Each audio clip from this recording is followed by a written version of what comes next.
வணக்கம். இது சமையல் சிங்கப்பூர். இன்றைக்கி நம்ம பொரிச்ச குழம்பு வைக்கிறது எப்படின்னு பார்ப்போம்.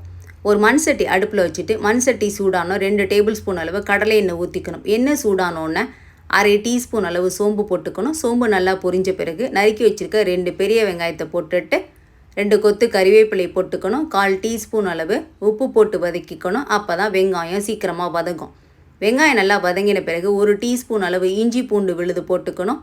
நறுக்கி வச்சுருக்க 2 பெரிய தக்காளி போட்டுட்டு 1/4 டீஸ்பூன் அளவு உப்பு போட்டு வதக்கிக்கணும். அப்போ தான் தக்காளி சீக்கிரமாக வதங்கும். தக்காளி நல்லா வதங்கின பிறகு அதில் 1/4 வாசி அளவுள்ள முட்டைக்கோஸை நான் கொஞ்சம் பெரிய துண்டாக நறுக்கி வச்சுருக்கேன். அதை போட்டுட்டு கரண்டியை வச்சு நல்லா வதக்கி முட்டைக்கோஸை நல்லா வேக வச்சுக்கணும். 3 டேபிள் ஸ்பூன் அளவு குழம்பு மசாலா போட்டுக்கணும். 1/4 டீஸ்பூன் அளவு மஞ்சள் தூள் போட்டுட்டு அந்த மசாலாவை நல்லா வதக்கிக்கணும். மசாலா வதக்கும் போது அடுப்போட தீ கொஞ்சமாக இருக்கணும், இல்லைன்னா மசாலா பாத்திரத்தோட அடியில் பிடிச்சிக்கும். 1 லிட்டர் அளவு தண்ணி ஊற்றிக்கணும். 1 டேபிள் ஸ்பூன் அளவு கல்லுப்பு போட்டுட்டு குழம்போட நல்லா கலந்துட்டு குழம்ப ஒரு தடவை நல்லா கொதிக்க வச்சுக்கணும். உப்பு உங்கள் டேஸ்ட்டுக்கு ஏற்றாப்புல பார்த்து கொஞ்சமாக போட்டுக்கணும். இந்த அகப்பை அளவு தேங்காய் பால் ஊற்றிட்டு நான் குழம்போட நல்லா கலந்துக்கிறேன். அகப்பை இல்லைன்னு சொன்னால் குழம்பு கரண்டி அளவு 2 குழம்பு கரண்டி தேங்காய் பால் ஊற்றிட்டு குழம்போட நல்லா கலந்துக்கணும். தேங்காய் பால் ஊற்றின பிறகு அடுப்போட தீயை கொஞ்சமாக வச்சுக்கணும்.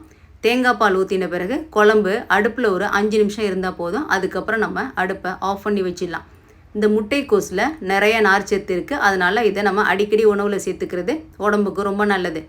இந்த பொரிச்ச குழம்பை வெள்ளை சாதத்தோடு சேர்ந்து சாப்பிட்றதுக்கு ரொம்ப நல்லா இருக்கும். அதே மாதிரி சப்பாத்தி, பரோட்டா எல்லாத்தையோடையும் தொட்டுக்கையாக வச்சு சாப்பிட்றதுக்கு ரொம்ப நல்லா இருக்கும். இப்போ நம்மளோட பொரிச்ச குழம்பு தயாராகிட்டு. நீங்களும் இதே மாதிரி உங்கள் வீட்டில் சமைச்சு சாப்பிட்டு பார்த்துட்டு எப்படி வந்துச்சுன்னு கமெண்ட் பண்ணுங்கள். சமையல் சிங்கப்பூர் ரெசிபீஸ் உங்களுக்கு பிடிச்சிருந்தா சமையல் சிங்கப்பூர் சேனலை லைக் பண்ணுங்கள், ஷேர் பண்ணுங்கள், சப்ஸ்கிரைப் பண்ணுங்கள்.